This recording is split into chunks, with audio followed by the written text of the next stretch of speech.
Hello friends, welcome back to my channel. आज जिस topic पे मैं वीडियो बना रही हूँ वो MHI 04 इग्नू के जो पोस्ट ग्रेजुएट स्टूडेंट्स हैं, unit 14 the British colonial state, उस पे मैं आपको इम्पॉर्टेंट क्वेश्चन प्रोवाइड करा रही हूँ। तो क्वेश्चन है, analyse the various instrument of control use by the British colonial power in India as the East India Company was giving undue importance to trades and commerce. The political structure which developed under the British was of the public order, but later, as a result of the war consequences, the colonial empire was founded.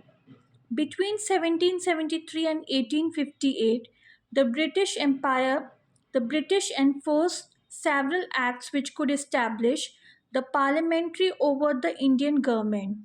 In 1858, thereafter, the end of the company administration, the imperial power was directly established.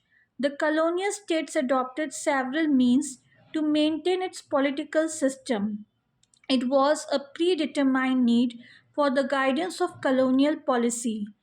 Later, the bifurcation of the boundary and the provincial state, the incident occurring in England, also influenced the determination of the Indian polity.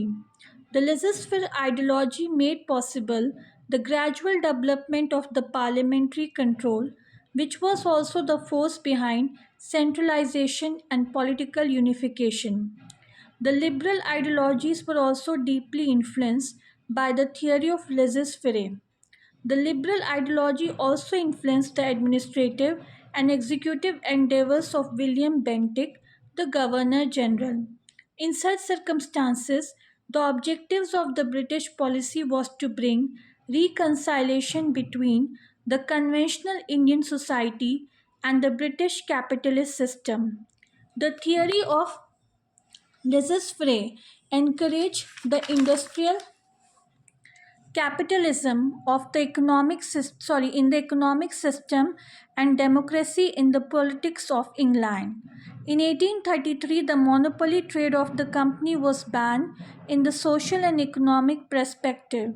The Indian market was let free for the British item. Because of this, the European immigrants in a great number started arriving at the country in such a transformed environment. It was essential to bring changes in the administration and frame some new laws to meet the requirement. The European immigrants did not desire any strict centralized executive administration. They wished to fulfill their interest by dint of legislature, and in this manner the representative government evolved in India. The Indian Council Act 1801 made endeavors to establish balance between the representative government and the bureaucratic system. The new Indian middle class supported the British, who was educated through English instruction. The new wealthy aristocracy and the Indian middle class, along with the European traders, tried to control the executive power by demanding the representative government. Of course, the representative government meant some kind of responsible political system dominated by the wealthy aristocracy. They worked as a successful link between the public and the bureaucrat. The landlord, the garden owners, and the lawyers forwarded their interests by way of the Legislative Council. As a result, a severe agriculture unrest surfaced to the fore. The executive government had to enforce the transformation related to agriculture so that the interest of the tenants could be protected. As a result of the British policy, the political institutions were founded and the demand for the representative government based on aristocracy in the towns was raised. The Indian Council Act 1892 in reality accepted the principle of selection, but as a reference, the Legislative Council used to receive the reaction of the public against the various laws. Whatever was expressed by the Indian representatives in the public meeting was reported through the press. It was a successful medium to justify the British policy. The idea of representation was accepted under the Morley Minto reforms, keeping the interest of the class, breed, community As per the Indian diversifying society, later he separates constituencies which were allotted to the Hindus and Muslim respectively in order to divide them on the communal basis. In 1906, Minto had already accepted the theory of a separate constituency for the Muslim. An election system was recommended to counter the influence of the middle class traders in the representative boards. The evolution and development of the legislative system gave birth to an alternative system which the Indian people directed by way of their elected representative. On the ground of these content, the nature of the colonial state has been delineated. Simultaneously, the political ecosystem of the state has also been expressed, and the different devices adopted by the British to control them is also described.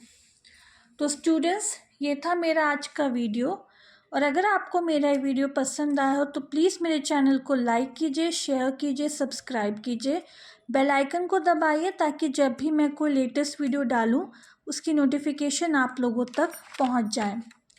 और जिन बच्चों को इस chapter से related अगर notes चाहिए, solved assignments चाहिए, previous year solve question चाहिए, तो वो मुझे मेरे व्हाट्सएप नंबर पे कांटेक्ट कर सकता है। नीचे डिस्क्रिप्शन बॉक्स पे मैं अपना व्हाट्सएप नंबर दे दूँगी, आपको सिर्फ उस पर मैसेज करना है, कॉल नहीं करना है। और जो मैंने ऑनलाइन क्लासेस के बारे में आप लोगों को बताया था, उसके एनरोलमेंट्स अभी भी चल रहे हैं, और मेरी कोशिश है कि कल मैं उसका एक डेमो क्लास आप लोगों को अपने ही चैनल पे प्रोवाइड कर पाऊँ।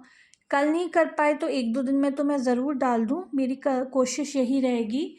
और जो भी और जिन सब्जेक्ट्स को मैं वहाँ पढ़ाऊँगी वो है MHI 01, MHI 02, MHI 04, MHI 05, MHI 07 and MHI 06।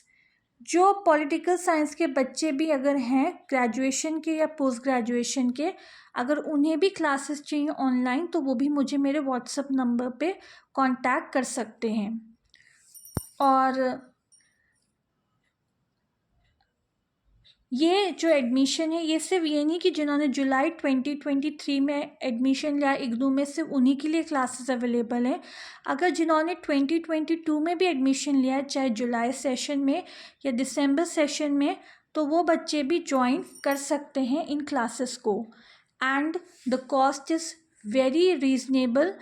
मतलब आपको 500 रुपीज़ पे करना है, और वो 500 रुपीज़ आपके 6 मंथ्स तक वैलिड रहेंगे। एंड बिलीव मी, आपको अच्छा स्टडी मटेरियल मिलेगा, नोट्स भी अच्छे मिलेंगे, असाइनमेंट्स भी मिलेंगे, साथ साथ आपका प्रैक्टिस भी कराई जाएगी, टेस्ट भी होंगे कि किस तरीके से आप लोगों को एग्ज़ाम वगैरह देना है। तो फिर से अगर किसी बच्चे को भी इंटरेस्टेड हो तो वो मुझे मेरे व्हाट्सएप नंबर पे कांटेक्ट कर सकता है। और ज़रूरी नहीं है आपको ये सारे सब्जेक्ट लेने हैं, आप इनमें से कोई एक सब्जेक्ट भी ले सकते हैं। तो आज के लिए बस इतना ही था। नेक्स्ट वीडियो तक बाय।